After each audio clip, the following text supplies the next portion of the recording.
Hey guys, this is Manish and you are watching my channel Pharma Bullet। तो friends, आज के इस video में हम जो क्वेश्चंस देखने वाले हैं वो आपके आने वाली सभी pharmacist, pharmacy officer, drug inspector exam के लिए इंपॉर्टेंट होने वाले हैं।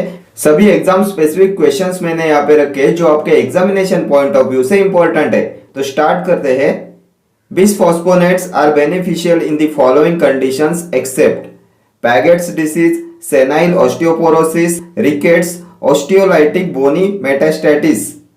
Bisphosphonates are beneficial in the following conditions except.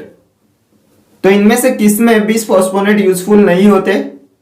तो bisphosphonates are not beneficial in rickets. Option C will be your correct answer. Paget's disease, senile osteoporosis and osteolytic bony metastasis में use करते हैं बिसफॉस्फोनेट्स का, and rickets में use करते हैं vitamin D का। Vitamin D is indicated in rickets and bisphosphonates are used in the treatment of osteoporosis, Paget's disease, osteolytic bony metastasis, then hypercalcemia of malignancy। इन सभी में यूज करते हैं bisphosphonates का। And deficiency of vitamin D, which is calciferol, causes rickets in children and osteomalacia in adults। And drug of choice in rickets होता है calcitriol। Calcitriol is the most suitable vitamin D preparation in rickets। ये calcitriol होता है active form of vitamin D3। Vitamin D3 का active form होता है calcitriol. Then vitamin containing steroidal moiety is vitamin D. Then drug of choice in hyper parathyroidism भी होता है vitamin D. ठीक है, next question. Surgical dressings are sterilised in a hospital by hot air oven, IR radiation, autoclaving, heating with bactericide. Surgical dressings are sterilised in a hospital by. तो किससे स्टराइल किए जाते हैं सर्जिकल ड्रेसिंग्स को?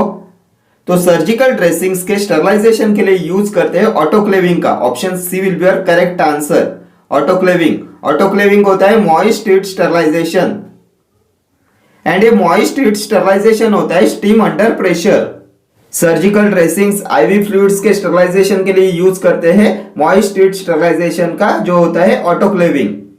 Then अभी आप मुझे बताएंगे इसका principle of moist heat sterilisation, autoclaving का प्रिंसिपल। तो ये होता है कोएगुलेशन और डीनेचुरेशन ऑफ बैक्टीरियल प्रोटीन्स, और ये होती है physical method of sterilization.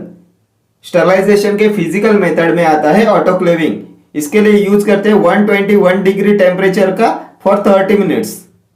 Last year exam में क्वेश्चन पूछा गया था dextrose injection is sterilised by, तो इसका आंसर था autoclaving. Dextrose injection is sterilised by autoclaving. ठीक है, देन ये हॉट एयर ओवन होता है dry heat sterilisation. Dry heat sterilisation में यूज करते हैं हॉट एयर ओवन का। इसमें टेम्परेचर होता है 160 डिग्री सेल्सियस पर 1 आवर। देन इसका प्रिंसिपल होता है oxidation of bacterial proteins. And glasswares, scissors, scalpels, powders, sulphonamides के स्टरलाइजेशन के लिए यूज करते हैं हॉट एयर ओवन का। देन IR रेडिएशन से स्टराइल किए जाते हैं plastic syringes, hypodermic needles, then surgical blades, sutures, hormonal products, then thermolabile medications. इन सब के लिए यूज करते हैं आयोनाइजिंग रेडिएशन का, IR रेडिएशन का, और ये भी होती है physical method of sterilisation. Then the process of heating with bactericide is used for the sterilization of eye drops। Eye drops के sterilization के लिए यूज करते हैं heating with bactericide process का। ठीक है, next question. The anti-cancer drug that can cross blood-brain barrier is cisplatin, nitrosourea, vincristine, vinblastine। The anti-cancer drug that can cross blood-brain barrier is, तो blood brain barrier को cross करते हैं nitrosourea. Option B will be your correct answer. The anti cancer drug that can cross blood brain barrier is nitrosourea. And nitrosourea आते हैं anti cancer drug के एल्किलेटिंग agent class में। इसके examples है कार्मुस्टिन and लोमुस्टिन, ये दोनों होते हैं नाइट्रोसूरिया। देन विनक्रिस्टिन एंड विनब्लास्टिन आते हैं विनका एल्कलॉइड्स में। अभी आप मुझे बताएंगे इनका mechanism of action, vinca alkaloids का mechanism of action. Last year exam में पूछा हुआ क्वेश्चन है। तो इनका मैकेनिज्म ऑफ एक्शन होता है इनिबिशन ऑफ माइक्रोटूबुल फॉर्मेशन। ये माइक्रोटूबुल फॉर्मेशन को इनिबिट कराते हैं विनका एल्कलॉइड्स। देन अभी हम एंटी कैंसर ड्रग पे अभी तक के पूछे हुए क्वेश्चन से एक बार देख लेते हैं। तो which anti cancer drug has maximum emetic activity, which anti cancer drug has maximum emetic activity, तो ये होता है cisplatin, cisplatin has maximum emetic activity. Then which is the most cardiotoxic drug, कौन सा होता है मोस्ट कार्डियोटॉक्सिक ड्रग, तो ये होता है डॉक्सोरूबिसिन, एंटी कैंसर एंटीबायोटिक होता है doxorubicin which is the most cardiotoxic drug. Anti cancer antibiotic class में आते हैं doxorubicin, daunorubicin, bleomycin, actinomycin D, then mitomycin C, ये होते हैं anti cancer antibiotics. Then the characteristic toxicity of doxorubicin is cardiomyopathy. Then methotrexate पे भी बहुत बार exam में क्वेश्चन पूछे जाते हैं। डीहाइड्रोफोलेट रिडक्टेज इनहिबिटर होता है मीथोट्रिक्सेट, फोलेट एंटागोनिस्ट होता है मीथोट्रिक्सेट, देन टेरिडीन रिंग कंटेनिंग ड्रग होता है मीथोट्रिक्सेट, या एंटी मेटाबोलाइट क्लास में आता है एंटी कैंसर ड्रग के। मोस्ट इंपोर्टेंट ड्रग है एग्जामिनेशन पॉइंट ऑफ व्यू से मीथोट्रिक्सेट, डीहाइड्रोफोलेट रिडक्टेज इनहिबिटर होता है मीथोट्रिक्सेट। देन फ्लूरोयूरासिल पे भी बहुत बार क्वेश्चन पूछे गए हैं। तो फ्लूरोयूरासिल क्या होता है, पायरिमिडिन एंटागोनिस्ट होता है फ्लूरोयूरासिल, ये भी एंटी मेटाबोलाइट क्लास में आता है anti cancer anti neoplastic drug के। इसका मैकेनिज्म ऑफ एक्शन भी एक बार एग्जाम में पूछा गया था। तो इनहिबिशन ऑफ थायमिडाइलेट सिंथेसिस होता है इसका mechanism of action, inhibition of thymidylate synthesis. ठीक है, next question, who determines the penetrative power of a company in the market place, stockist, wholesale dealers, sub-stockist, super stockist. Who determines the penetrative power of a company in the marketplace? तो ये determine करता है stockist. Option A will be your correct answer. Stockist determines the penetrative power of a company in the marketplace. Next question. Deficiency of ascorbic acid leads to diabetes, scurvy, anemia, night blindness. तो क्या cause कराता है deficiency of ascorbic acid, तो deficiency of ascorbic acid which is vitamin C causes scurvy. Option B will be your correct answer, ascorbic acid की deficiency scurvy cause कराती है। Then ये anaemia cause कराती है डेफिशिएंसी ऑफ विटामिन B12 जो होता है cyanocobalamin and folic acid, vitamin B9 होता है folic acid. Deficiency of vitamin B12 and folic acid causes anaemia. Then ये नाइट ब्लाइंडनेस होता है due to deficiency of vitamin A, vitamin A की deficiency से होता है नाइट ब्लाइंडनेस। विटामिन ए होता है रेटिनॉल। अभी आप मुझे बताएंगे which vitamin is involved in the biosynthesis of collagen, which vitamin is involved in the biosynthesis of collagen, तो ये होता है vitamin C, ascorbic acid. Then which vitamin increases absorption of iron from intestine, vitamin increases absorption of iron from intestine, तो ये भी होता है vitamin C, ascorbic acid. Then the only vitamin which is teratogenic is vitamin A, vitamin which is teratogenic is vitamin A, and carotenoids are precursor of vitamin A. ठीक है, next question, a substance which improves the characteristics of a powder mixture is called stearate, glidant, disintegrant, lubricant. A substance which improves the characteristics of a powder mixture, तो ये होता है glidant. Option B will be your correct answer. Glidant improves the characteristic of a powder mixture. Glidants होते हैं flow promoters, and glidants are used to enhance the flow properties of the granules or powders so that granules do not stick with each other. Glidants are used to enhance the flow properties of the granules. And glidants होते हैं talc and colloidal silica. अभी आप मुझे बताएंगे chemically talc is, क्या होता है chemically talc? तो talc होता है purified natural magnesium silicate, purified natural magnesium silicate होता है talc। एक बार एग्जाम में इसका फॉर्मूला भी पूछा गया था। तो टैल्क का फॉर्मूला होता है 3MgO 4SiO2 H2O, ये है टैल्क का chemical formula 3MgO 4SiO2 H2O। Talc होता है purified natural magnesium silicate. Then disintegrant होते हैं starch and microcrystalline cellulose, starch and MCC microcrystalline cellulose होते हैं disintegrants. Next question, The normal value of glucose in blood is, the normal value of glucose in blood 250 to 350 mg percent, 200 to 250 mg percent, 100 to 200 mg percent, 80 to 120 mg percent. कितना होता है normal value of glucose? तो ये हो जाएगा 80 to 120 mg percent. Option D will be your correct answer, 80 to 120 mg percent. Next question. Which of the following is needed in determining the isoelectric point of an amino acid? Structural formula, dissociation constant, electrophoretic pattern, composition. Which of the following is needed in determining the isoelectric point of an amino acid? तो इसके लिए use करते हैं dissociation constant का. Option B will be your correct answer.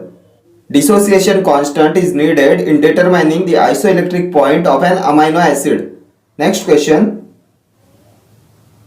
Blood platelets are rich in carbohydrates, cholesterol, phospholipids and proteins, nucleic acid. Blood platelets are rich in, and the correct answer of this question is option C, phospholipids and proteins. Option C will be your correct answer. Blood platelets are rich in phospholipids and proteins.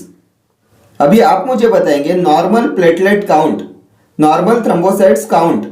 ये platelets होते हैं thrombocytes and इनका normal value होता है 2 to 3.5 lakhs per mm cube. 2 to 3.5 lakhs per mm cube. And deficiency of platelets causes thrombocytopenia. Next question.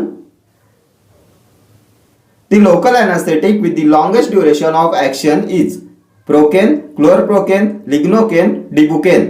The local anesthetic with the longest duration of action. तो इनमें से किसका होता है longest duration of action? तो ये होता है डिबुकेन का. Option D will be your correct answer. Dibucaine has the longest duration of action. और ये डिबुकेन होता है most potent, most toxic and the longest acting local anaesthetic. ये most potent and most toxic होता है. Local anaesthetics पे आज तक के पूछे हुए क्वेश्चंस एक बार देख लेते हैं. विच of the following is a poor surface anaesthetic? इनमें से कौन सा है पुअर सरफेस एनेस्थेटिक? तो ये होता है procaine. Procaine is not a surface anesthetic. Then which local anesthetic has highest cardiotoxicity? Which local anesthetic has highest cardiotoxicity? तो highest cardiotoxicity होती है बुपीवाकेन की. लॉन्ग एक्टिंग लोकल एनेस्थेटिक में जो आता है बुपीवाकेन, it has highest cardiotoxicity. Then which local anesthetic has shorter duration of action? Local anesthetic has shorter duration of action. तो ये होता है प्रोकेन. प्रोकेन एंड क्लोरप्रोकेन आते हैं शॉर्टर ड्यूरेशन ऑफ एक्शन में. Then which of the following is a amide derivative local anaesthetic? इनमें से कौन सा है अमाइड डेरिवेटिव लोकल एनेस्थेटिक? तो ये है lignocaine. Lignocaine is amide derivative local anaesthetic and lignocaine is also known as lidocaine and it is a universal anaesthetic. Lignocaine lidocaine होता है universal anaesthetic. Then which is the natural local anaesthetic? Natural local anaesthetic कौन सा है? तो ये है cocaine. Cocaine is a natural local anaesthetic. Then अभी आप मुझे बताएंगे what is the primary mechanism of action of local anaesthetic? क्या होता है mechanism of action of local anaesthetic? तो इनका मैकेनिज्म ऑफ एक्शन होता है ब्लॉकेड ऑफ सोडियम चैनल. ये सोडियम चैनल ब्लॉकर्स होते हैं एंड इनका प्राइमरी साइट ऑफ एक्शन होता है cell membrane. Primary site of action of local anaesthetic is cell membrane. Then IV administration of large dose of local anesthetic could lead to seizures. IV administration of large dose of local anesthetic could lead to seizures. Then local anesthetic के साथ में किसे combine किया जाता है? तो इनके साथ कंबाइन करते हैं इपिनेफ्रिन को. क्यों कंबाइन करते हैं? To prolong the duration of anesthesia. Epinephrine is combined with local anesthetic to prolong the duration of anesthesia. ठीक है, ये सभी अभी तक के एग्जाम में पूछे हुए क्वेश्चन है लोकल एनेस्थेटिक पे. Next question. और एक क्वेश्चन पूछा गया था local anaesthetic used for spinal anaesthesia. कौन सा लोकल एनेस्थेटिक यूज करते हैं फॉर स्पाइनल एनेस्थेशिया? तो ये होता है tetracaine. Tetracaine is spinal anaesthetic. ठीक है. Next question. Cassia is also known as African cinnamon, Ceylon cinnamon, Indian cinnamon, Chinese cinnamon. तो क्या होता है केशिया? तो cassia is also known as Indian cinnamon, option C will be your correct answer. ये cinnamon होता है दालचीनी एंड इसका बायोलॉजिकल सोर्स होता है सिनेमोमम ज़ाइलेनिकम। इसकी फैमिली होती है लोरेसी एंड इसमें यूजेनॉल प्रेजेंट होता है। इसका चीफ केमिकल कॉन्स्टिट्यूएंट होता है यूजेनॉल, ठीक है, एंड इसका यूज करते हैं as carminative and aromatic flavouring agent. Next question, vasaka is used as carminative, flavouring agent, expectorant, hypnotic. Vasaka is used as, तो वसाका होता है expectorant, option C will be correct answer. Vasaka is used as expectorant. Vasaka आता है क्विनोजोलिन alkaloids में, इसकी family होती है अकेंटेसी and ये होता है एक्सपेक्टोरेंट एंड ब्रोंकोडायलेटर, ठीक है। Next question, stationary phase in thin layer chromatography is liquid held between glass, silica gel, glass plate, none of the above. Stationary phase in thin layer chromatography, तो यह होता है silica gel, option B हो जाएगा आपका correct answer. Stationary phase in thin layer chromatography is silica gel. Next question, the plate and frame are present in filter leaf, metafilter, sintered glass filter, filter press. तो किसमें present होते हैं plate and frame, तो ये present होते हैं filter press में, option D will be your correct answer. The plate and frame are present in filter press. अभी आप मुझे बताएंगे which filter is used for sterilisation of thermolabile solution. Which filter is used for sterilisation of thermolabile solutions, तो इसके लिए use करते हैं sintered glass filter का। Sintered glass filter is used for sterilisation of thermolabile solutions. Next question, Seitz filter is composed of asbestos, पोर्सेलिन, cellulose acetate, borosilicate. Seeds filter is composed of, तो किससे बने हुए होते हैं सीड्स फिल्टर, तो seeds filter is composed of asbestos, option A will be your correct answer, asbestos. Okay friends, thank you for watching this video. See you in the next video. Till then, do like, share, comment and subscribe to my channel. Thank you.